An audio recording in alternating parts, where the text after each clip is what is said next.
Hello बच्चों, कैसे हैं आप लोग। आई होप आप लोग ठीक होंगे और आपकी अकाउंट्स की तैयारी बहुत ही अच्छे से चल रही हो।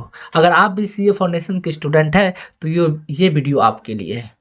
जी हाँ बच्चों, ये वीडियो आपके लिए है क्योंकि आज हम बताने जा रहे हैं most important chapter CA foundation का अकाउंट का। तो वीडियो का अंत तक बने रहिएगा और वीडियो को अंत तक देख के जाइएगा, तभी आप लोग जान पाइएगा कि कौन से इंपॉर्टेंट चैप्टर हैं, कौन से जिसको आप स्किप कर सकते हो। चलिए स्टार्ट करते हैं। सबसे पहले तो सिलेबस देख लेते हैं। सिलेबस क्या है सीए फाउंडेशन अकाउंट का। चलिए सिलेबस को हम एक बार रिव्यू कर देते हैं आप लोगों के साथ। देखिए सबसे पहला सिलेबस थ्योरेटिकल फ्रेमवर्क। देखिए सबसे पहले तो एक बार जानना आपको जरूरी है कि अकाउंट का तीन घंटा का एग्जाम होने वाली है आपका और ये 100 मार्क कैरी करता है। चलिए आप एक एक करके हम सिलेबस देख लेते हैं, तब उसके बाद बताएंगे कौन से इंपॉर्टेंट चैप्टर है और कौन से चैप्टर आप स्किप कर सकते हैं और कौन से चैप्टर आप स्किप नहीं कर सकते हो। चलिए एक एक करके पहले चैप्टर का रिव्यू ले लेते हैं। देखिए सबसे पहला चैप्टर है थ्योरिकल फ्रेमवर्क। ये देखिए चैप्टर मुश्किल से 4-5 मार्क कैरी करता है। सबसे ज़्यादा इसमें आ सकता है मे बी आपका ट्रू फॉल्स जो होगा 12 नंबर का, उसमें से कैरी कर सकता है, ठीक है ना। और सबसे पहला है दूसरा अकाउंटिंग प्रोसेस। ये भी 4-5 मार्क का कैरी करता है, मे बी आ सकता है, इसको आप स्किप भी कर सकते हो ऐसे छोड़े तो।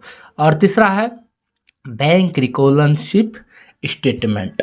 ये चैप्टर बहुत ही इंपॉर्टेंट है। जी हाँ बच्चों, ये चैप्टर आप स्किप कतई नहीं कर सकते हो। अगर ये चैप्टर आप स्किप कर देते हो तो आपको 10 नंबर का नुकसान हो सकता है। तो ये चैप्टर कभी भी भूल से भी स्किप नहीं करना है और ये चैप्टर मन लगा कर पढ़ना है, ठीक है। और चौथा है इन्वेंटरीज। ये चैप्टर अमूमन जो है 4-5 मार्क कैरी करता है। ये चैप्टर भी आप बना सकते हो, ठीक है। ये चैप्टर भी स्किप नहीं कर सकते हो, लेकिन हाँ 4-5 मार्क का कैरी करता है। और पांचवा है डिप्रिसिएशन। ये चैप्टर देखिए, ये चैप्टर और इन्वेंट्री चैप्टर दोनों मिला के क्वेश्चन आस्क किया जाता है 5-10 नंबर का, ठीक है ना। अगर किसी बार अगर इन्वेंट्री से पूछा तो डिप्रिसिएशन से नहीं पूछेगा, और किसी बार डिप्रिसिएशन से पूछा तो इन्वेंट्री से नहीं पूछेगा, ठीक है ना। तो आप ये दोनों अल्टरनेट चलता है, तो ये दोनों आप चैप्टर कर लोगे तो मुश्किल आपको आराम से 5 मार्क आ जाएगा, ठीक है। और नेक्स्ट चैप्टर चलते हैं bill of exchange and promissory notes. ये भी चैप्टर आप स्किप नहीं कर सकते हो क्योंकि ये भी चैप्टर क्या है, इंपॉर्टेंट है। ये भी चैप्टर क्या है, इंपॉर्टेंट है।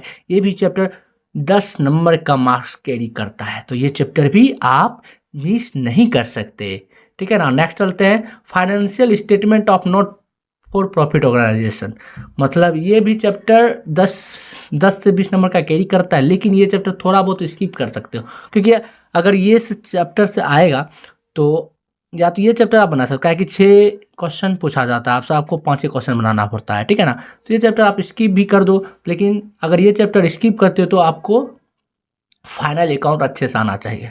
और फाइनल अकाउंट आपको अच्छे से नहीं आता है तब ये चैप्टर आप स्किप नहीं कर सकते हो, क्योंकि फाइनल अकाउंट और ये चैप्टर दोनों अल्टरनेट होता है, ठीक है ना। अगर आप ये बनाओ या वो बनाओ, लेकिन अगर आप दोनों को स्किप कर दोगे तो आपको 20 नंबर का नुकसान हो सकता है। इसलिए या तो दोनों चैप्टर में कोनो एक चैप्टर जो आपको बहुत ही क्लियरली आना चाहिए। और नेक्स्ट चैप्टर चलते हैं पार्टनरशिप एंड LLP अकाउंट्स। ये भी चैप्टर जो है 5-10 नंबर का कैरी करता है, ठीक है ना। ये चैप्टर भी आप स्किप नहीं कर सकते हो, ठीक है ना। और नेक्स्ट है कंपनी अकाउंट। देखिए कंपनी अकाउंट जो है बहुत ही इंपॉर्टेंट चैप्टर होता है और ये जो है निश्चित एवं गारंटी रूप से 5-10 नंबर का आता ही आता है, ठीक है। 5 से 10 नंबर आता ही आता है, इसलिए इस चैप्टर को मिस करना आपके लिए नुकसानदायक साबित हो सकता है। चलिए आप तो सब चैप्टर का रिव्यू कर लिया और सबसे इंपॉर्टेंट चैप्टर बोलते हैं आपको। देखिए कंपनी अकाउंट, ठीक है। कंपनी अकाउंट सबसे इंपॉर्टेंट चैप्टरों में आ गया। और आपका जो है preparation of final account for sole proprietors, ये भी इंपॉर्टेंट चैप्टर, ये तो आएगा ही आएगा, चाहे कोई चैप्टर आए चाहे नहीं आया, ये तो आएगा ही आएगा। और ये 7 और 8 चैप्टर में से आप अल्टरनेट कर सकते हो, जो आपको सबसे अच्छा आता है वही आप एग्ज़ाम में अटेम्प्ट करोगे। ये नहीं कि आधा अधूरा किए, इधर भी नंबर गया उधर भी नंबर गया। इसलिए इस दोनों चैप्टर में से आप कोई एक चैप्टर बहुत ही अच्छे से कर लीजिएगा, तभी आप जो है अच्छे से भर पाइएगा, ठीक है। और बिल्स ऑफ एक्सचेंज भी आप इंपॉर्टेंट मार्क कर सकते हो। और इंपॉर्टेंट मार्क और तीसरा चैप्टर हो गया बैंक रिकॉलेंशिप स्टेटमेंट, ये तो 10 नंबर का आएगा।